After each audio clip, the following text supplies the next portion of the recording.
I trusted her with my soul. She handed it to my worst enemy. But what they never counted on was that I'd survive it.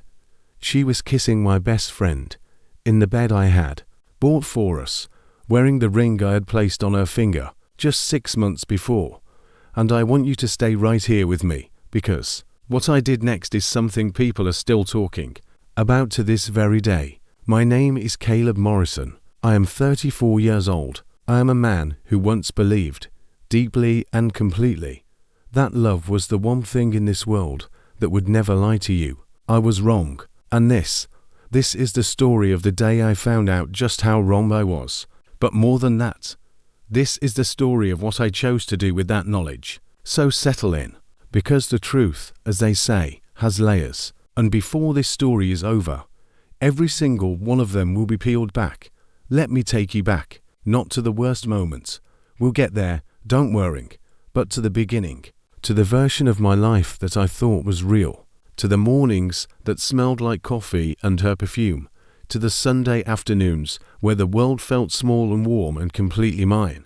My name, as I said, is Caleb Morrison. I grew up in Portland, Oregon, the middle child of 3 boys raised by a single mother who worked 2 jobs and still somehow managed to make every birthday feel like Christmas. She instilled in me one thing above all else: loyalty. She said, "Caleb, a man without loyalty is a man without a spine." I carried those words with me everywhere I went. I carried them into friendships. I carried them into my career, where I built a mid-sized architectural firm from nothing but a laptop and a rented desk at a co-working space. And I carried them into love. Her name was Serena Caldwell. She was the kind of woman who walked into a room and immediately became the center of gravity. Dark hair, warm eyes, a laugh that sounded like it belonged in a movie. We met at a mutual friend's gallery running downtown on a cold November evening. She was standing in front of an abstract painting, black and red swirling shapes, and she turned to me and said, completely unprompted, "It looks like a heart being torn apart, doesn't it?" I laughed, she laughed, and just like that, something shifted. We were inseparable within 2 months, engaged within 2 years. I remember the night I proposed. I'd rented out a rooftop restaurant, arranged for her favorite flowers, rehearsed a speech I never actually gave, because the moment I saw her face, every word I had prepared dissolved and I simply said, "I cannot imagine one more day without you." She cried. I cried. The waiter cried. It was one of the most beautiful moments of my life, and I believed, I truly believed, that it was the beginning of everything. My best friend, Daniel Reeves, had been by my side since we were 19 years old, freshman roommates at the University of Washington. Tall, easygoing, the kind of man who could walk into any situation and immediately make everyone comfortable. He was the best man at our engagement party. He gave a toast that made everyone laugh, and then made everyone emotional in the span of 3 minutes flat. He was, as far as I knew, the most trustworthy person in my life outside of my own blood. He and Serena had met through me, of course. They got along well, too well, as I would later understand. But I was blind to it, blind in the way that only a man completely consumed by love can be. I was building our future. I was working 60-hour weeks to save enough money so that Serena could leave the marketing job she hated. I was designing our future home in my spare time, every room tailored to her preferences. I was so focused on giving her the world that I never stopped to notice she was already sharing it with someone else. That is the cruelest part of betrayal, isn't it? It doesn't happen in darkness. It happens in the light you create for someone else. But here's what I want you to understand before we go any further. There were signs, dozens of them, and when I tell you what they were, you are going to be stunned that I missed every single one. Stay with me. The first sign came on a Tuesday evening in March. I had come home early from a client meeting that was cancelled at the last minute. Serena didn't know I was coming. I walked into our apartment, a beautiful 2-bedroom loft I had renovated myself, and I heard laughter.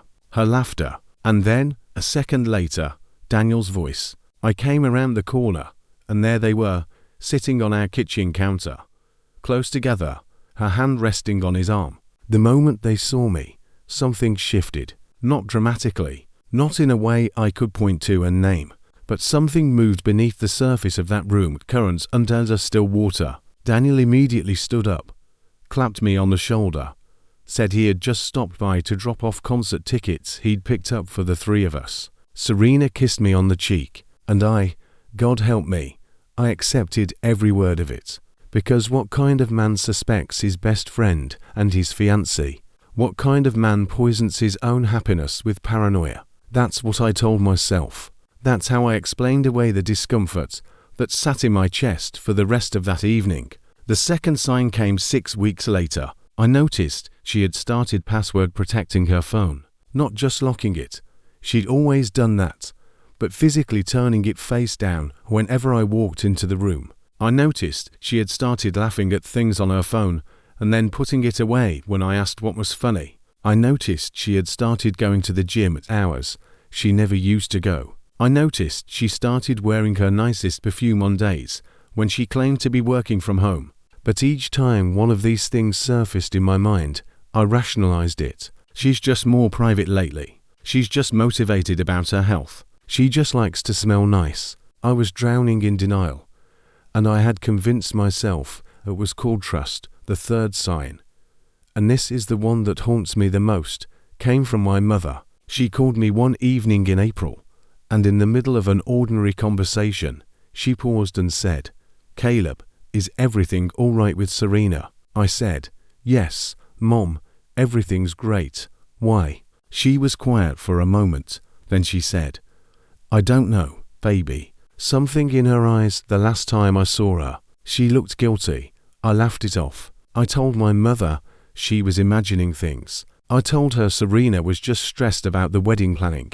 My mother didn't push. She never does. But she said one more thing before we hung up, and I've thought about it 1,000 times since. She said, "Just keep your eyes open, son. Love should never make you blind." I wish I had listened. I wish I had taken that sentence and held it up like a lamp and walked through every dark corner of my relationship with it. But I didn't. Instead, I went back into the living room where Serena was curled up on the sofa watching a movie, and I sat beside her, and I put my arm around her, and I thought to myself, my mother worries too much. Everything is perfect. Everything is exactly as it should be. 37 days later, my entire world collapsed in a single moment. What I found when I walked into that bedroom is something I have never told anyone in full detail. Until right now. It was a Friday, the 15th of May. I know the date because it was exactly 1 week before our engagement party. The big one, the one where both families would gather for the first time. I had spent 3 months planning it, hired a caterer, booked a venue, arranged for a live jazz quartet because Serena loved jazz. I had even commissioned a photographer to create a framed collage of our best photos from the past 2 years as a surprise gift for her. That morning, I had driven to the city to pick up the framed collage from the photographer's studio. It was stunning, 24 photographs arranged in a perfect grid. Each one a memory I thought we had built together. Each one a moment I thought was sacred. I was so happy. I was practically glowing. I remember the photographer, a warm older woman named Margaret, looking at the photos and saying, "You two look so in love." I smiled and said, "We are." I drove home singing. I drove home with that framed collage in the back seat and a heart so full it could barely stay inside my chest. I drove home completely unaware that in 30 minutes, the man I had called my brother for 15 years would destroy me. I parked the car. I walked up the stairs. The front door of the apartment was unlocked. I thought nothing of it. I pushed it open. I set the collage down by the door. I heard sounds from down the hallway, and I walked toward them. I pushed open the bedroom door, and there she was. There they were, Serena and Daniel, in our bed, in the bed I had chosen with such care, in the room I had painted myself, beneath the window that looked out over the city I had fallen in love with her in. Time stopped. I don't mean that metaphorically. I mean that for what felt like an entire minute. The world simply ceased to move. No sound, no breath, No heartbeat, just the image searing itself into every cell of my body. And then they saw me. Serena screamed. Daniel lunged for his clothes. And in that moment, something happened inside me that I did not expect. I did not cry. I did not scream. I did not throw anything, break anything, or say a single word. I felt something cold and precise move through me like a blade. Not rage, not grief. Something quieter and far more dangerous. Clarity.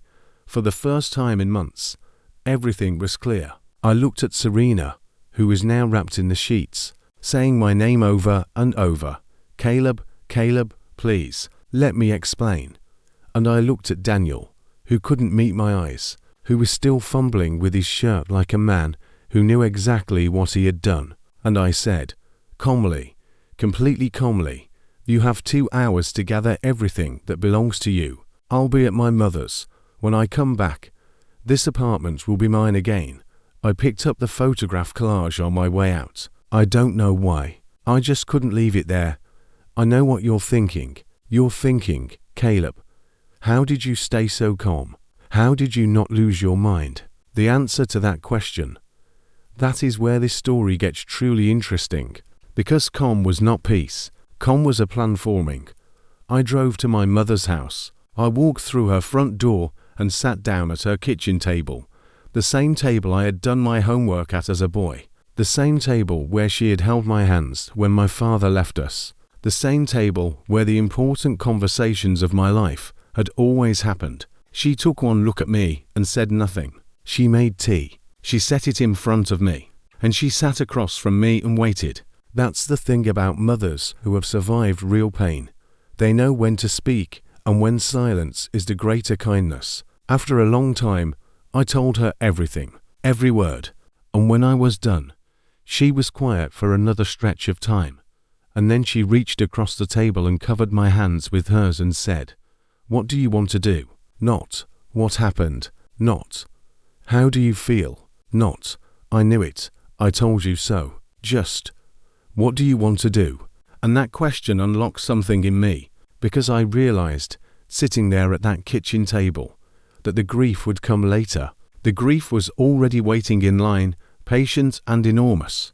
But right now, in this moment, what I felt most was not sadness. What I felt most was a burning, bone-deep sense of injustice. Not just because she had cheated, not just because he had betrayed me, but because of how long it had been going on.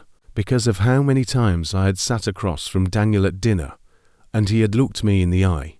Because of how many times Serena had kissed me goodnight and whispered that she loved me. Because of every lie stacked on top of every other lie, built into an architecture of deceit, so elaborate it had become its own structure. They had constructed an entire parallel reality inside my life, and I had funded it. I had built the stage they performed on. So I looked at my mother and I said, "I want them to feel exactly what I am feeling right now." She nodded slowly, and then she said something that surprised me. She said, "Then be patient. Patient people eat last, but they eat well." That night, I did not sleep. I sat in my childhood bedroom, still decorated with old posters and sports trophies, and I opened my laptop and I began to think. Here is what I knew. Daniel and Serena had been having an affair for, as I would later discover, at least 8 months. 8 months. That meant it had started just 4 months after our engagement. That meant every romantic gesture I had made in that time, every dinner I had cooked, every weekend trip I had planned, every blueprint I had drawn of our future home, all of it had been backdrop. All of it had been scenery in a play I didn't know I was in. Here is what else I knew. Daniel had recently applied to join my firm as a junior partner. I had been processing the paperwork. I had championed it. I had told my senior partners he was exactly the kind of talent we needed. And Serena worked at a marketing firm whose biggest client was a property development group that I had been courting for over a year. A group whose contract, if I landed it, would double the size of my company. They were both, in different ways, professionally dependent on my goodwill, and neither of them knew that I knew, which meant I had something they didn't, time and information. I closed my laptop at 3 in the morning, lay back on my old bed, and stared at the ceiling. And I made a decision that would take 6 months to execute, and that, when it was done, would leave both of them with absolutely nothing. Before I tell you what I did, I need to tell you about the conversation I had with Serena the very next morning, because what she said to me, what she actually said to my face, made everything that came after feel completely justified. She called me at 8 the next morning. I let it ring. She called again. I answered on the third call. Her voice was soft and careful, the way a person sounds when they've rehearsed what they're about to say. She said, "Caleb, I know you're hurting. I know this is terrible, but I need you to understand. I need you to hear me. This wasn't something I planned. It just happened. Daniel and I, we have a connection that I couldn't control, a connection she couldn't control." Those words. I pressed the phone against my ear, and I felt that cold blade of clarity again. She continued, "I love you, Caleb. I do. But I think I've been in love with Daniel for a long time, and I've been fighting it, and I couldn't fight it anymore." There was a silence between us, and then, in a voice so calm it frightened even me, I said, "Tell me something, Serena. Were you fighting it when you let me put that ring on your finger? Were you fighting it when you said yes to the engagement party? Were you fighting it while I was working 12-hour days to build a life for us?" She said nothing. I said, "Because from where I'm standing, it doesn't look like you are fighting anything. It looks like you are choosing. Every single day, and every single day, you chose to lie." She started to cry. She said, "Caleb, please don't do anything rash. Please, whatever you're thinking, just, let's talk about this like adults. Like adults." That phrase, as though the adult thing, the sophisticated, emotionally mature thing, was for me to process my destruction with grace and move on quietly. I said, "I'll be in touch," and I hung up. Karma. Daniel called an hour later. He didn't try the gentle approach. He tried the accountability approach, the one that sounds like honesty, but is really just a more sophisticated form of manipulation.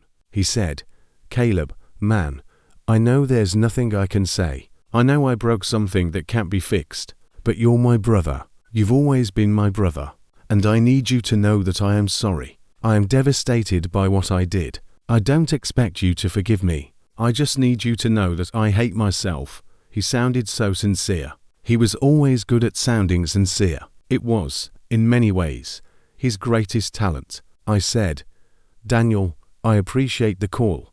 He seemed surprised by my calmness. He said, Are you okay?" I said, "I'm processing. These things take time. Why don't we give it a few weeks and then talk?" He exhaled in relief. He said, Yeah, of course. Take all the time you need." He had no idea that I was giving myself time for an entirely different reason. He had no idea that while we were on the phone, I was already composing the email that would begin the end of his career. He hung up thinking he had survived. He hadn't even seen the storm yet. Now, I have to be very careful about how I tell this next part, because what I did was not illegal. It was not cruel in any way that the law would recognize, but it was precise, it was surgical, and it took every ounce of self-control I possessed to execute it slowly, methodically, and without a single tremor in my hand. Step 1. I continued to act normal. Outwardly, I was a man in pain, which was true, but a man who was, slowly, pulling himself together. I allowed Serena to collect her things from the apartment over the course of a week. I was civil. I was quiet. I was, by all appearances, broken but dignified. She told her friends I was handling it beautifully. Daniel told his friends I was devastated, but gracious, perfect. That was exactly the perception I needed them to have. Step 2. The partnership application. Daniel had submitted his application to join my firm 2 weeks before my world collapsed. The day after the phone call, I walked into my office and I sat down with my 2 senior partners, Marcus Webb and Patricia Holloway, and I told them, calmly and professionally, that I needed to withdraw my endorsement of Daniel Reeves' application. I didn't tell them why. I didn't need to. In the architecture world, my word carried weight. Marcus looked at me carefully and said, "Personal reasons." I said, "Professional reassessment." He nodded. Daniel's application was quietly shelved. He didn't know it yet. He wouldn't know for another 3 weeks. When the rejection letter arrived in his inbox, and he had no idea why, and no one who could explain it to him, because my partners are professionals, and professionals don't discuss these things. I was not there when he found out. But I heard, through a mutual colleague, that he called the office 3 times trying to understand what had happened. He never got a satisfying answer. He never would. Step 3 involved Serena, and it was, if I'm being honest, the move I'm most proud of, not because of what it cost her, but because of how perfectly it used her own choices against her. The property development group, Hartford and Lowe Associates, had been my white whale for over a year. Landing their contract would have been the single biggest deal in my firm's history. Serena, through her marketing firm, had a relationship with one of their senior directors, a woman named Gloria Trent. Serena had been using this relationship to position herself as a potential bridge between Hartford and Lowe and my firm, not out of generosity, but, as I now understood, to keep herself central to my professional life, while simultaneously dismantling my personal one.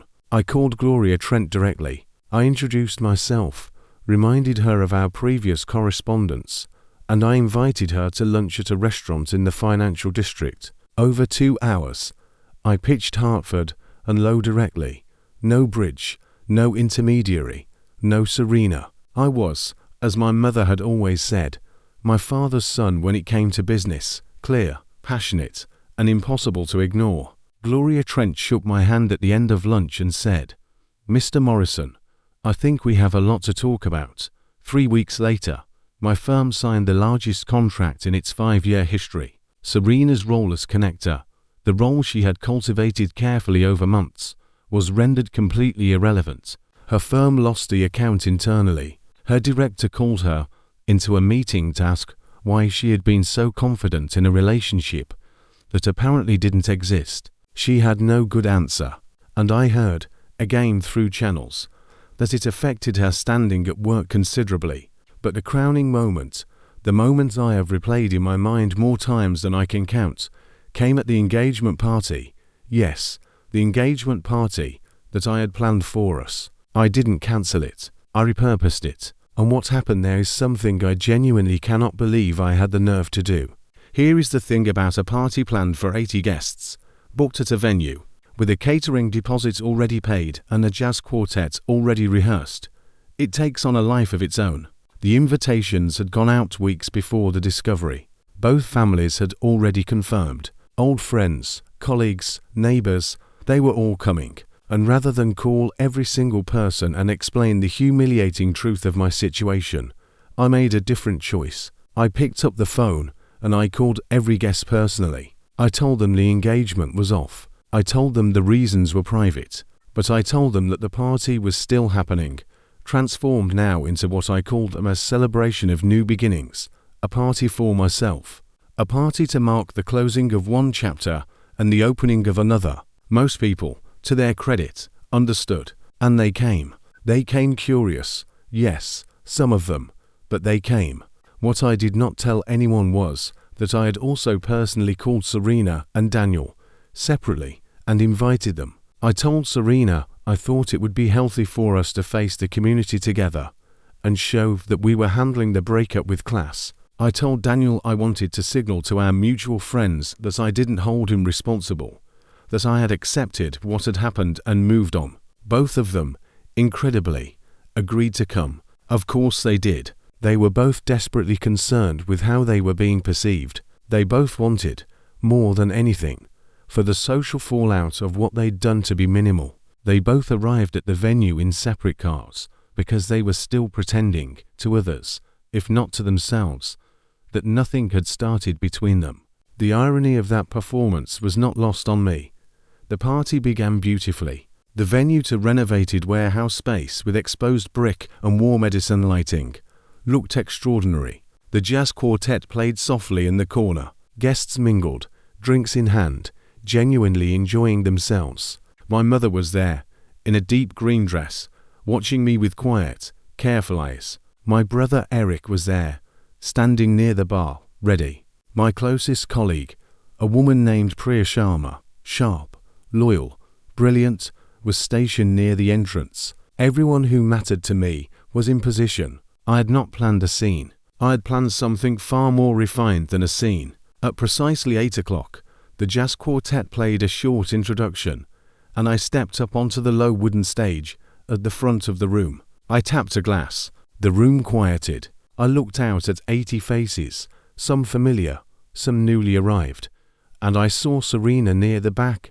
nervous, and Daniel beside her, a glass of wine in his hand and a cautious expression on his face. I smiled, and I began to speak. I said, "Thank you all for being here tonight. As most of you know, this evening was originally planned to celebrate an engagement, my engagement to Serena Caldwell. That celebration is no longer happening, for reasons I think most of you have gathered by now. But I want to be very clear about something. I did not bring you all here to create drama. I brought you here because you are my community. Because in the last 3 weeks, I have been reminded, forcefully, of who actually stands beside me when the ground shifts, and I wanted to celebrate that. I wanted to raise a glass to every person in this room who called, who showed up, who sat with me in silence when silence was what I needed. So here is my toast, to honesty, to the kind of love that doesn't require lying, to the friendships that survive revelation, and to new beginnings, which I have recently come to believe are the most courageous thing a person can choose." The room applauded, genuinely, warmly, and then I did the one thing I had been holding in reserve for this exact moment. I said, "I'd also like to acknowledge to people who are here tonight, Serena, and my former best friend, Daniel. I invited them because I wanted everyone in this room to know that I know, and that knowing has set me free."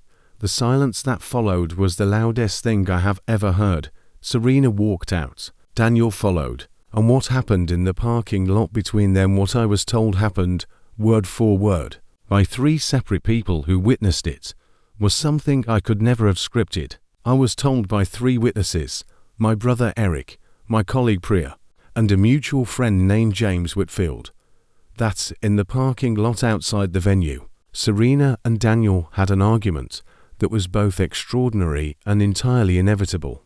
Because here is the thing about a people who have built a relationship on betrayal.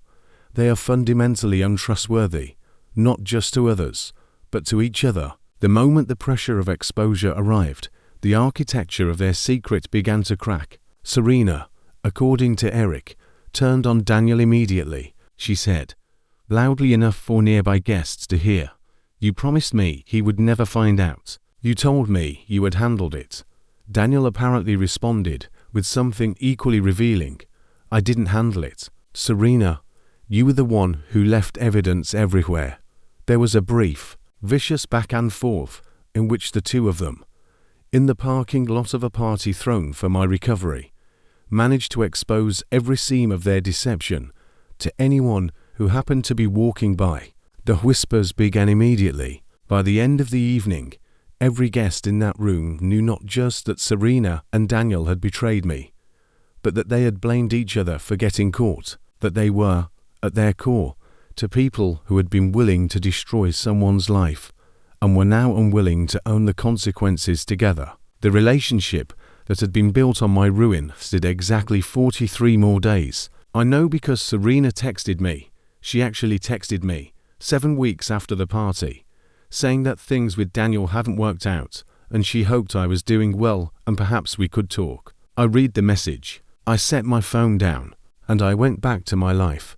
What happened to Daniel professionally was, in some ways, more poetic. Without the partnership at my firm, he had been freelancing, scraping together clients, struggling to maintain the reputation he had built largely through association with me and my network. I had not blacklisted him. I hadn't needed to. In professional circles, certain things have a way of becoming known without being said explicitly. People who knew me began to give Daniel a wide berth, not because I had said anything against him, but because trust, once observed to be absent, is not easily restored. He moved to Seattle 8 months after the party. I heard this through James. I heard he had started over at a smaller firm in the Pacific Northwest, doing adequate work, living a smaller life than the one he had imagined for himself. I felt no satisfaction in this. That surprised me. I had expected satisfaction, perhaps even something like joy. What I felt instead was something quieter, the simple, clean absence of pain, like a bone that had been broken and had healed stronger than it was before, like a room aired out after too long with the windows closed. Daniel Reeves had wanted to step into my life. He had stepped into it and found it was not as comfortable as it appeared from the outside, because the comfort had come from the work I had done, the integrity I had maintained, the relationships I had tended. And those things do not transfer. They cannot be stolen. They can only be built. But here is the part of the story I haven't told yet. The part that wasn't about Serena. The part that wasn't about Daniel. The part about what happened to me. What I discovered inside myself in the months after the worst day of my life. Because that part, I promise you, is the part that will stay with you. I want to be honest with you about this part, because I think too many stories of betrayal and vengeance end at the victory without talking about what comes after. What comes after is not a parade.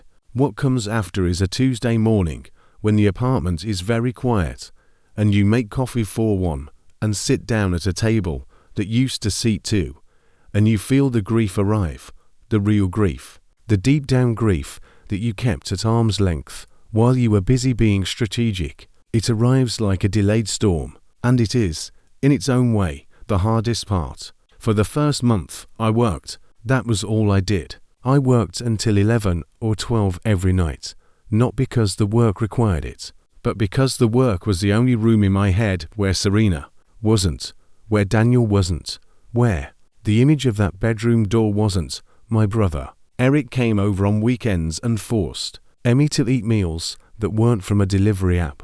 My mother called every 2 days.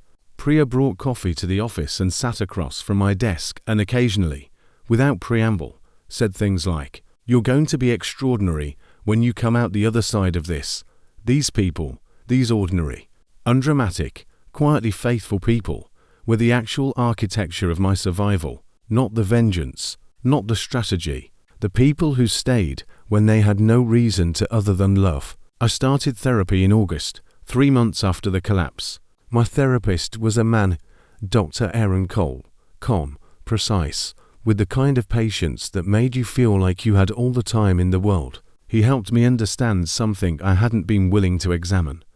That what hurt me most was not the loss of Serena. It was the loss of the story I had believed about my life. The version where I was loved the way I loved. The version where loyalty was mutual. Letting go of that story was the hardest work I have ever done. 6 months after the party, I signed the Hartford and Low contract. My firm expanded. I hired 3 new architects, 2 project managers, and a full-time office director. I moved out of the loft, the apartment with its ghost of a bedroom, and into a house I had designed for myself, not for Serena, not for any imagined future version of my life. For me, exactly as I was. High ceilings, a studio space for the painting I'd given up at 22 when life got busy, a garden, because my mother had always said a man without a garden has nowhere to be still. I painted the walls myself. I chose every piece of furniture with the kind of deliberate joy that comes from knowing exactly who you are and what you like. I hung the photograph collage, the one I had been carrying when I walked in on them, not in a bedroom, not in a private space, but in my home office, where I could see it every day, not as a reminder of pain, as a reminder of clarity, as a reminder of the moment I chose myself over the story. I want you to understand what I mean by that. Choosing yourself is not a declaration of war against anyone else. It is simply the decision to stop funding your own diminishment, to stop making room in your life for people who have proven, through their actions, that they do not deserve it. It is, perhaps, the most radical and underrated act of self-love available to a human being. I said at the beginning that this is a story about the day love betrayed me. But I have to be honest with you now. Honest in a way I wasn't ready to be when I started telling this. Because there is one more thing that happened. One more chapter. And it involves someone I did not expect. Her name is Naomi Clark. She is an environmental architect. The kind who designs buildings that breathe, that exist in conversation with the natural world rather than in opposition to it. We met at a conference in San Francisco in February, 9 months after the collapse. She was presenting a paper on sustainable urban design, and I was in the audience, nominally paying attention, actually mostly thinking about a structural problem had been turning over in my mind for a week. And then she said something that pulled me all the way into the room. She said, "The problem with most architecture is that it's designed for an imagined future self, the self we hope to become, the life we think we'll eventually live. What if we designed, instead, for the person we actually are, in the life we are actually living right now?" I sat up straighter. Something about those words hit me with a force that was entirely disproportionate to the context. Because she was talking about buildings, but she was also, in a way I recognized immediately and viscerally, talking about love, about the way we build relationships for idealized futures instead of for the honest, complicated, present tense people we actually are. After the presentation, I walked up to her. I introduced myself. I told her which part of her talk had struck me and why. She looked at me for a moment with an expression I couldn't fully read, and then she said, "That is either the most perceptive thing someone has said to me at a conference, or you are very good at making architects feel interesting." I laughed, genuinely, fully, for the first time in what felt like months, and she smiled, and it reached her eyes, and something in my chest loosened. We had dinner that evening with a group of colleagues. We sat across from each other at a long table and talked across the noise of the restaurant for 3 hours. We talked about architecture, obviously. We talked about our firms, our philosophies, our most satisfying projects and our biggest failures. And at some point, I cannot tell you exactly how or when it shifted, we began talking about life, about what we wanted from it, about what we had learned from the things that hadn't worked. I told her, briefly, that I had come out of a serious relationship that had ended badly. She didn't press. She nodded. She said, simply, "Those are the ones that teach you the most, usually," I said. "What did yours teach you?" She was quiet for a moment. Then she said, "That I am worth far more patient and careful love than I was accepting. And that realizing that is both devastating and the most freeing thing in the world." I felt that sentence all the way through me. Because it was, in different words, exactly what I had spent 9 months learning. We exchanged numbers at the end of the evening, and on the flight home, somewhere over the Pacific, I realized that I had spent the entire evening thinking about Serena, not thinking about Daniel, not thinking about any of it, just fully, completely, unguardedly present. I realized, somewhere at 35,000 feet, that I was beginning to come back to life. Naomi and I have been together for 14 months now. But before I tell you about her, I need to tell you about the letter, because 6 weeks after San Francisco, something arrived in my mailbox that I had not expected. Something from the last person I thought would ever reach out to me. It was a handwritten letter, actual paper, actual ink, in an envelope with my name written carefully across the front. I almost didn't open it. I set it on the kitchen counter for 2 days before curiosity, or perhaps readiness, finally moved my hand. It was from Serena, not a text, not an email, a letter. 4 pages, both sides. I won't tell you everything she wrote. Those words are hers, and whatever my feelings about her actions, I am not in the business of weaponizing someone's private grief, but I will tell you the essence of it. She wrote that she had spent the last year in therapy. She wrote that she had come to understand, through painful, careful examination, that what she had done to me was not a mistake. It was a choice, repeated and conscious, and she wrote that owning that distinction, the distinction between accident and decision, was the hardest thing she had ever done. She wrote that she did not expect forgiveness. She wrote that she no longer believed forgiveness was something owed to her. She wrote that she hoped, someday, I would be able to believe that what happened to me had not broken my capacity for love, because she had watched me love with a generosity and a wholeness that she had not fully recognized the value of until it was gone. She ended with a single sentence that I have thought about many times since. She wrote, "You deserve someone who was brave enough to love you honestly. I was not brave enough. I hope you find someone who is." I folded the letter. I put it back in the envelope. I set it in the drawer of my desk, beneath some papers. I didn't respond. I haven't, to this day. But I will tell you what that letter did to me. It closed a door, not with a slam, with a quiet, definitive click, because here is what I have come to believe about betrayal, about the specific, intimate kind of betrayal that comes from people who are supposed to love you.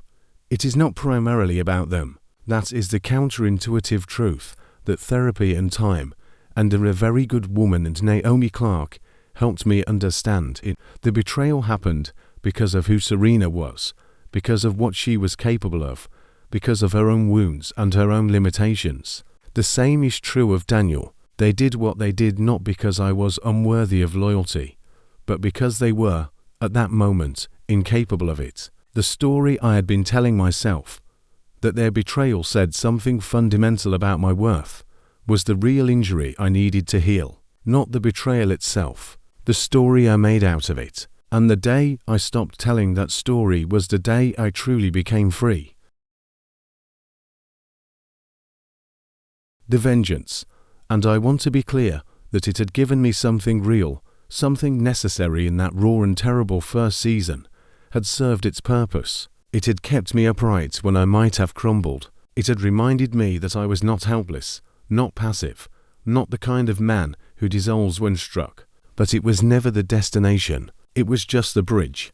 The destination was this: a house I designed for myself, a firm that doubled in size, a woman who looks at me like I am worth being seen, and a self that I recognize, finally, without flinching.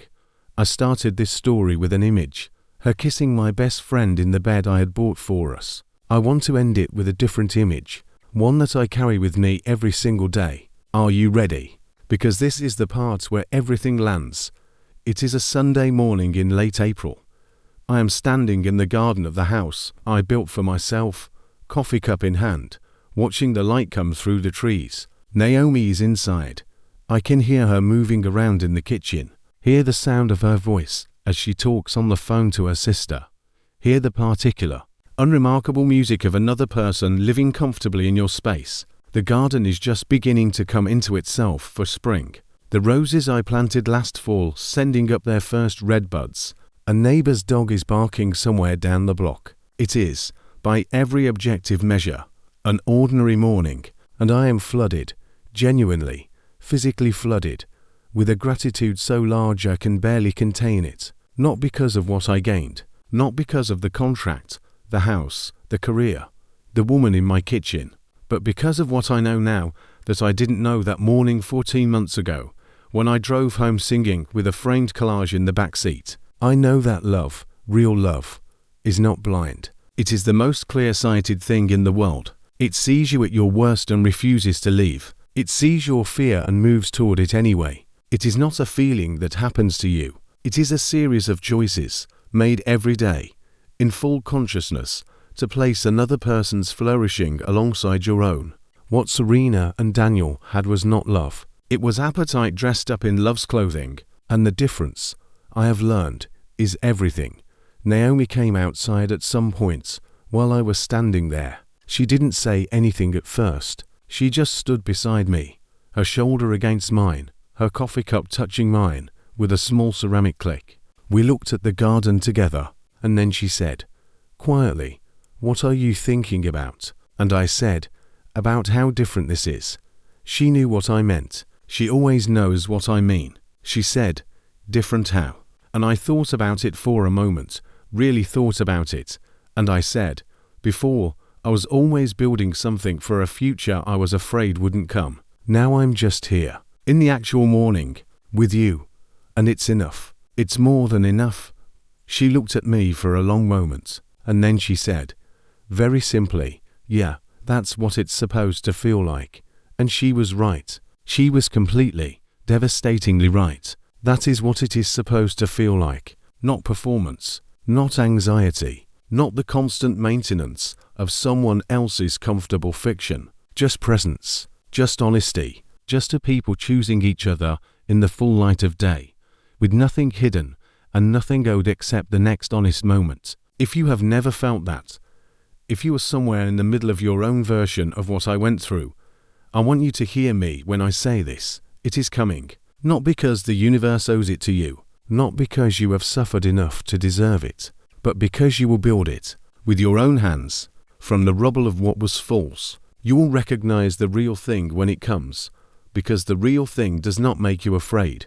The real thing makes you still. My name is Caleb Morrison. I am 34 years old. I am a man who was betrayed by love, and who learned, in the ruins of it, that the greatest vengeance is not what you do to the people who hurt you. It is who you become without them. They thought destroying me was the end of my story. They never imagined it was only the first line.